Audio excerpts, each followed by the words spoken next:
He is an ex-presidential aspirant, the convener of National Youth Force, the president of Young Political Foundation. I'm talking about no other person but Dr. Emeka Mandela. Good afternoon, sir. Good afternoon, Nigerians. Good afternoon, Voice of the People. Well, good afternoon. Thank you so much for joining us in the house today. Thank you. It's more than an honor to have you, with us in the studio, discussing these issues. Yeah, the honor is like mine. Okay, great. So let us hit the ground running, since that is what all Nigerians should do. We had the president come in, and from the day he got into office, a lot of things started to unravel. Several things, and a lot of Nigerians are like, okay, what's happening? It started with the removal of subsidy. Even before he could sleep in Aso Rock, Nigerians were already sleeping at fuel queues. He took that out. He took us out of the fuel queues and took the subsidy off. And a lot of Nigerians were like, okay, what is going on? And before we could even digest that, there was another policy being rolled out. Then there's another policy being rolled out. It's like every single morning you wake up, there's a new thing coming up that you have to adjust to. Do you think that it is healthy for Nigerians, or is it too much too soon? Is it too much too soon, or do you think this is what Nigeria needs, considering we just came out of 8 years of a lot? What are your thoughts? All right, thank you very much.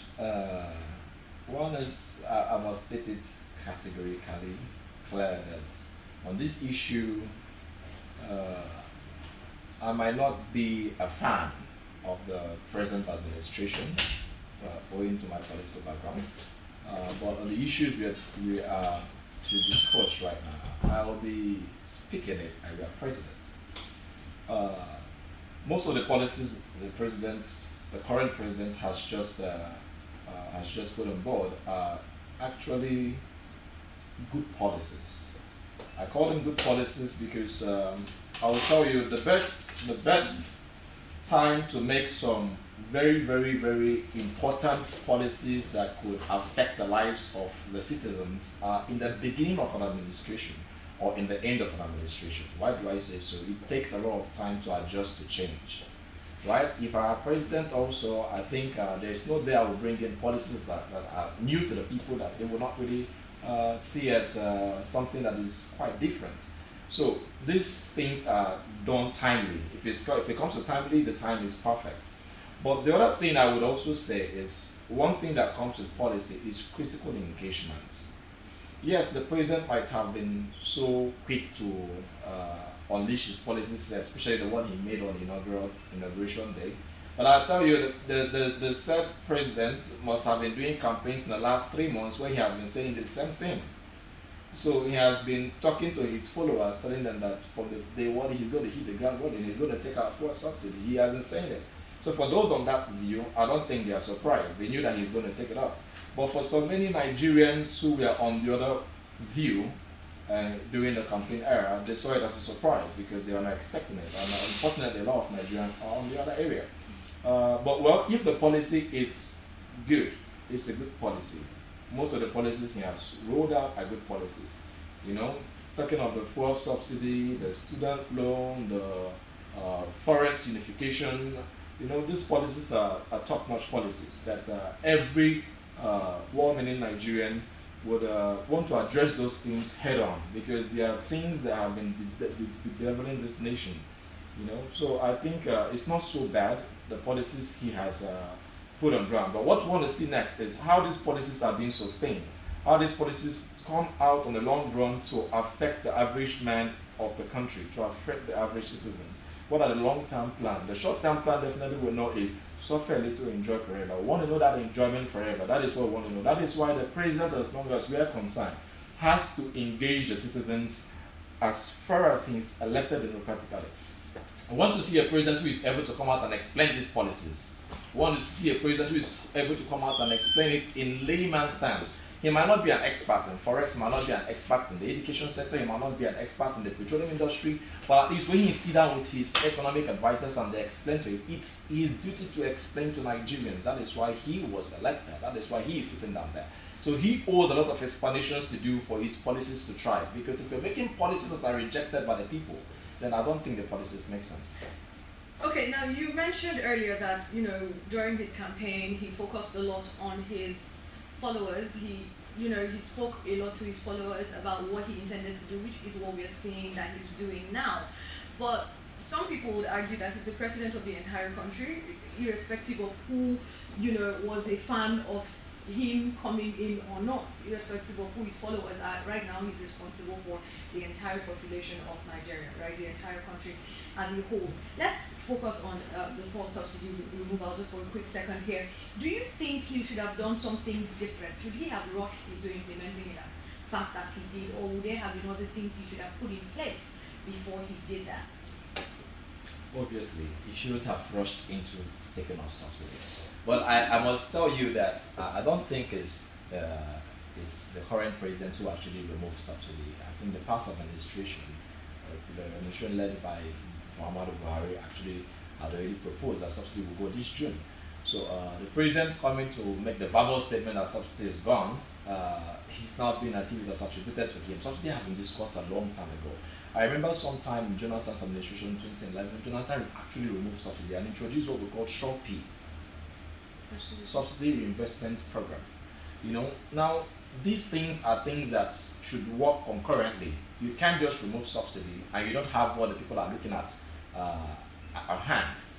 But in as much as he has done that, he's still less than 1 month in office, and we're expecting to see a robust palliative measure towards this subsidy removal. If the question is, should subsidy go? I tell you, there are two major things that are mind-blowing in subsidy. First, what is subsidy?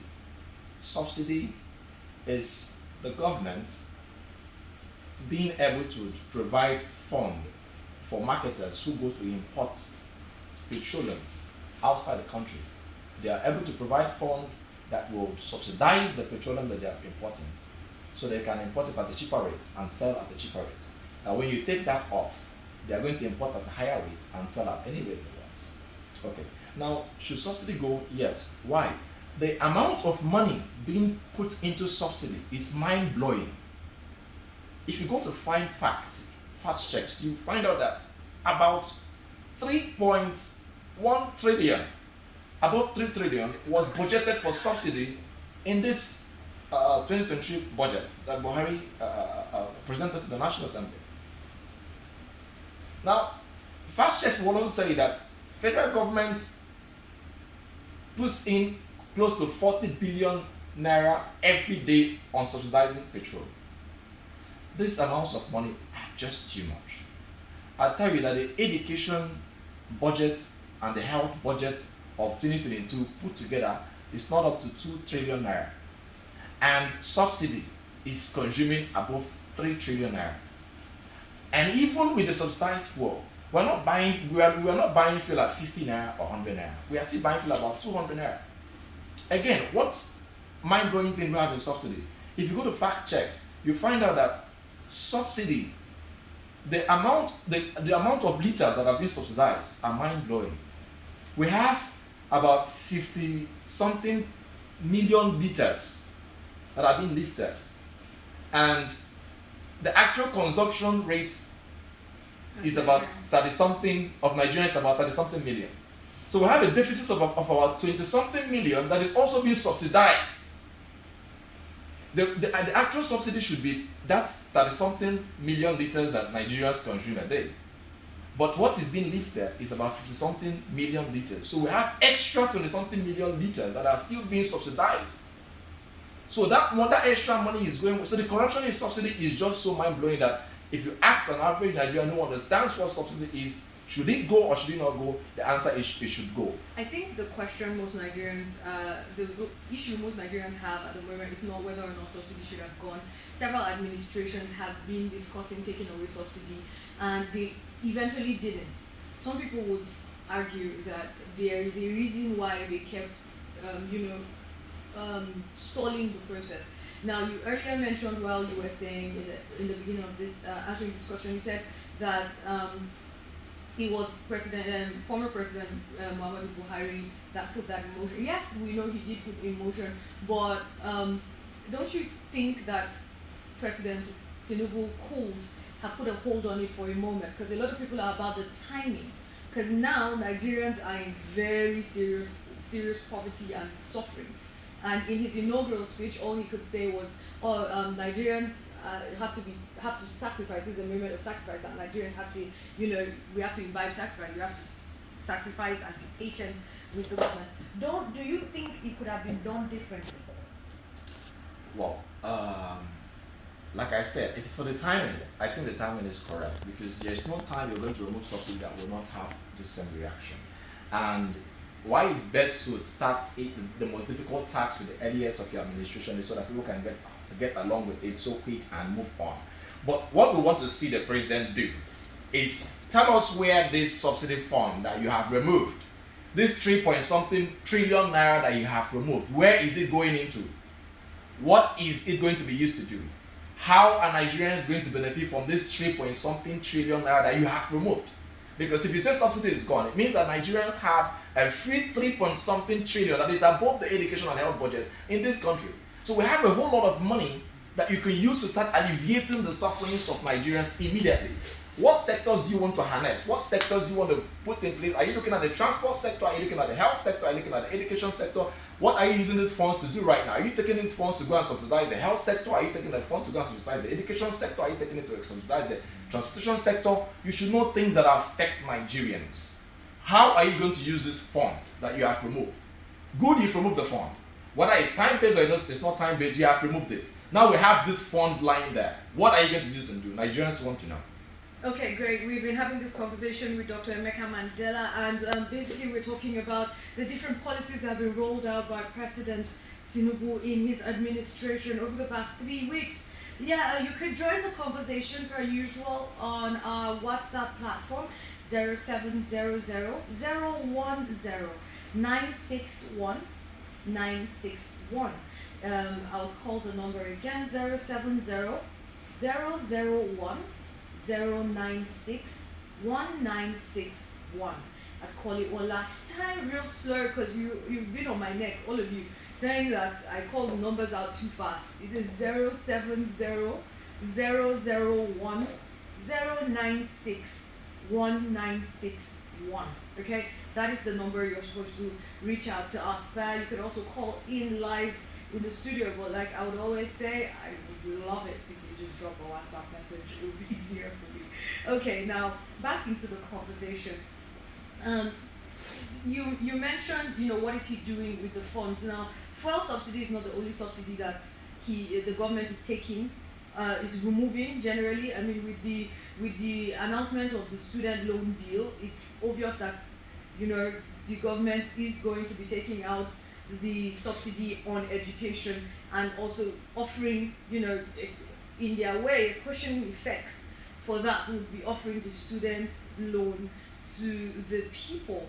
Do you think that is enough cushion effect? That's the student loan bill now. Do you believe it is enough a cushion effect or palliative vis-a-vis the situation? Okay, you see, the idea of the student loan is actually laudable. Almost all the Western countries and European countries actually have student loans. But the problem is, how do you go about ours? If you talk about removing education subsidy, it is not a very good idea. I would advise the president not to go into that area.